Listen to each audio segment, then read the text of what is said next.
The intermediate value theorem states that if f is a continuous function on the interval from a to b, and d is a number between f of a and f of b, then by the intermediate value theorem, there is at least one number c between a and b such that f of c equals d.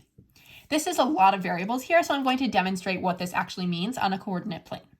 So we know that f is a continuous function on the interval from a to b.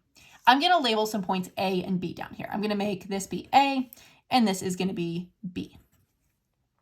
And d is a number between f of a and f of b. Well, I need to know what f of a and f of b are. So I'm going to label this point as being f of a, and this point as being f of b. So a, f of a, that's this point here, and b, f of b is this point here. And it says if f is a continuous function. So I'm going to sketch a continuous function. Doesn't really matter what it looks like. It just has to be continuous between those 2 points. And it says d is a number between f of a and f of b. I'm going to make d right here. D is a number between f of a and f of b. So c needs to be somewhere between a and b. Maybe it's over here, maybe it's over here, maybe it's right in the middle, but f of c needs to equal d. So it looks like since d is here, c is going to have to be here. But what the intermediate value theorem guarantees is that there has to be a value between f of a and f of b that can be produced by plugging something into the x-coordinate at c. To help break this down a little bit more, we're going to use a real-world example. If you accelerate from 0 miles an hour to 55 miles an hour in 5 seconds, presumably you're in a car, must there be a time when you are going 30 miles an hour? And this is an example of a type of problem that the intermediate value theorem would ask on a little bit more complicated level, but this is the gist of it. So if you accelerate from 0 miles an hour to 55 miles an hour, so I'm going to mark 0 on my graph here. This is in miles an hour. This axis is for miles an hour. If you accelerate from 0 to 55 in 5 seconds, so I'm going to make this time in seconds, 1, 2, 3, 4, 5 seconds, must there be a time when you were going 30 miles an hour? So we know that you went from 0 to 55 in 5 seconds. So maybe your graph looked like this. Maybe you accelerated really quickly at the beginning and then slowed down and approached 55. Maybe you accelerated slowly at the beginning and then zoomed up right at the end and approached 55. Maybe you accelerated at a constant speed and went directly to 55. These are all different ways that you could have done it. But what the intermediate value theorem guarantees is that there was a time when you were going 30 miles an hour. So 30 miles an hour would be about here on our graph probably. This is not a very accurate graph, but this is 30 miles an hour. And the intermediate value theorem says that there must be a time when you were going 30 miles an hour. So maybe it was at 1 second. Maybe it was at 3 seconds. Maybe it was at like 4.5 seconds. But the intermediate value theorem states that there is a time. It doesn't say what the time is, but it says there is a time between 0 and 5 seconds when you were going 30 miles an hour. Below is a table of values for function f, a continuous function. The word continuous here is very important because the intermediate value theorem only works for continuous functions. So we have these points on the graph of f of x. And our first question is, on the interval from -2 to 9, what is the minimum number of zeros? So the number of zeros just asks how many times was f of x equal to 0. And if we look along the values of f of x here, you might look and you might say, well, there were no times because there are no points when f of x was equal to 0. But that's not true because there were times when it was equal. It's just not the times that they selected up here. They only selected -2, 0, 4, 5, 7, and 9. But that doesn't mean that there's not a value in between, maybe in between 0 and 4, when f of x was not equal to 0. So what we do in this case is we look along the values of f of x and see when did the numbers skip from negative to positive? Because when the numbers go from a negative number to a positive number, we know that it had to pass through 0 at some point there. So when we go from -4 to -8, it's not guaranteed that the f of x values were ever 0. It's possible because maybe they went -4 and then went up and brushed past 0 and then came back down to -8, but it's not guaranteed. However, when we look at the interval from 0 to 4, we went from -8 up to 4. And that's going from a negative to a positive. So we must have had to pass through 0 at some point to get there. So that's one time that we have a 0. And then from 4 to 5, we went from 4 to negative 2. That means we had to pass through 0 another time. From 2 to negative 3, it might have passed through 0, but we're not sure. So we can't say that that's one of our zeros. And then from negative 3 to 5, that is another 0. Because negative 3 is negative, positive 5 is positive. In order to get from a negative to a positive, we had to pass through 0. So on the interval from negative 2 to 9, the minimum number of zeros is 3. This is what the intermediate value theorem allows us to do. On the interval from 4 to 9, what is the fewest number of times that f of x equals 1? So here we have to be careful because we're only looking from the window from 4 to 9. And we're going to look at our f of x values and see when was f of x, when would it have had to be 1 to get from one number to another. So when we go from 4 to negative 2, we have to pass through 1 at some point. 1 is between 4 and negative 2. So that's 1. I'm going to make a little tally down here. Then from negative 2 to negative 3, 1 is not between negative 2 and negative 3, so we can't count that one. But then from negative 3 to 5, 1 is between negative 3 and 5, so that's another one.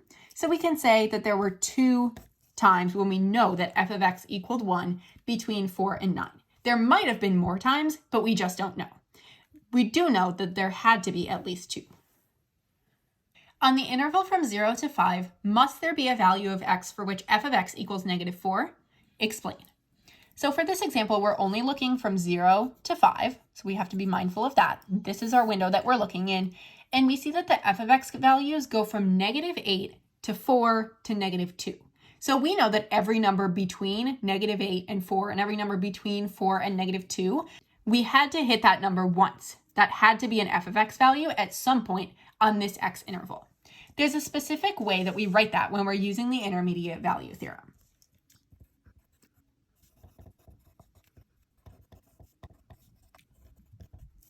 We write it as, since f of 0 is less than negative 4 is less than f of 5 and f of x is continuous, by the intermediate value theorem, there must be a value of x between 0 and 5 for which f of x equals negative 4.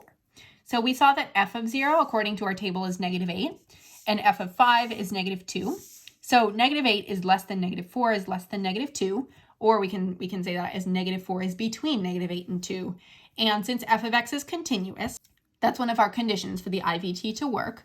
By the IVT, there must be a value of x between 0 and 5 for which f of x equals 4. And that's how you do a proper explanation with the intermediate value theorem. Let's go over another example of an explanation. On the interval from 5 to 7, must there be a value of x for which f of x equals 6? Explain. So if we look from 5 to 7, we see that the f of x values are negative 2 and negative 3. So since 6 is not between negative 2 and negative 3, we cannot conclude that there must be a value of x for which f of x equals 6.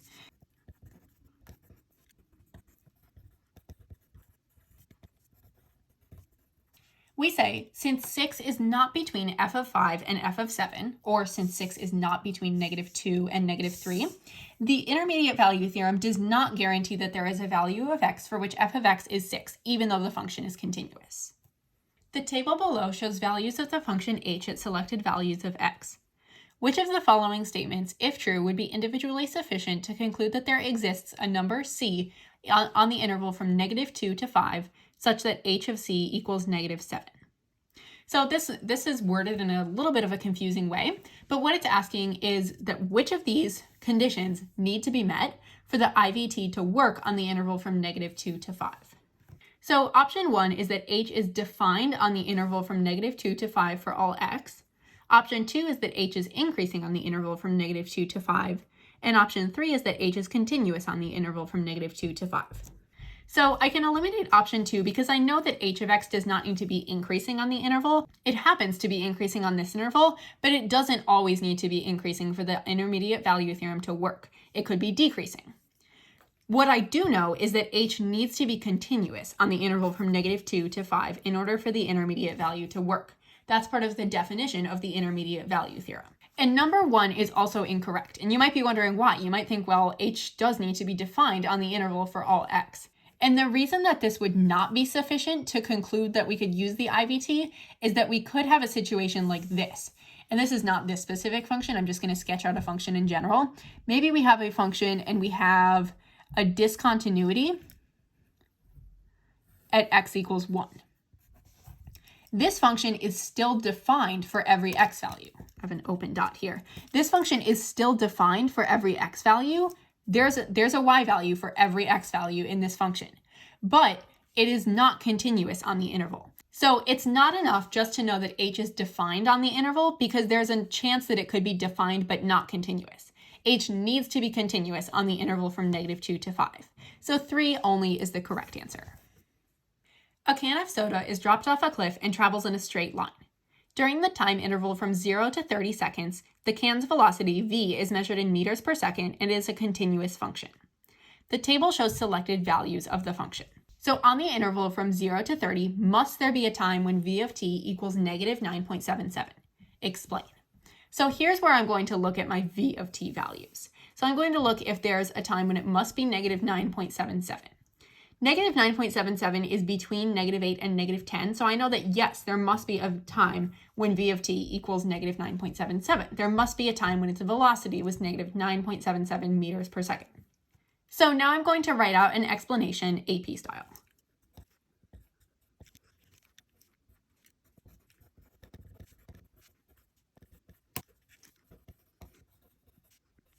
Since v of t is greater than -9.77 is greater than v of 25 and v of t is continuous, by the intermediate value theorem, there must be a value of t, or a time, between 0 and 30 seconds for which v of t equals -9.77. And when you're writing out an explanation like this, make sure that you're really careful with the direction that your signs are facing. I believe on our previous two examples, the signs were always less than and less than, but there can be a situation when it's greater than, like this one, because -8 is greater than -9.77 is greater than -10, so just watch your signs for this one. But this is a proper explanation using the intermediate value theorem.